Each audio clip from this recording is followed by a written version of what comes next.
তা সহজ করে দিল না আমাদের জন্য। এই আয়াত নাজিল হওয়ার পরে সাহাবীদেরও অনেকের বুঝতে অসুবিধা হয়েছে। ওসমান ইবনে মাযউন রাদিয়াল্লাহু তাআলা আনহু তিনি একটা সাদা সুতা আর একটা কালো সুতা তার বালিশের নিচে রাখছেন। রেখে কোরআন বলছে কি, তোমরা খাও পান করো কতক্ষণ পর্যন্ত? যতক্ষণ কালো সুতা থেকে সাদাটা আলাদা বোঝা না যায়। তার মানে কালোটা কালো আর একটা সাদা, সাদাটাকেও যখন তুমি সাদা বুঝবা তখন বুঝবা যে রাত শেষ, ততক্ষণ পর্যন্ত খাও। এটাই ছবি সাদিক তিনি বুঝলেন কোরআনের আয়াত দিয়ে।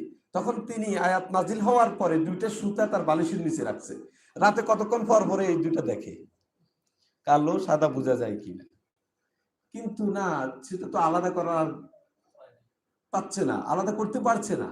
এদিকে ফজরের আজান দিয়ে দিল, সে তো হতাশ, ব্যাপার কি? বলছে দুইটা বোঝা যেতে হবে।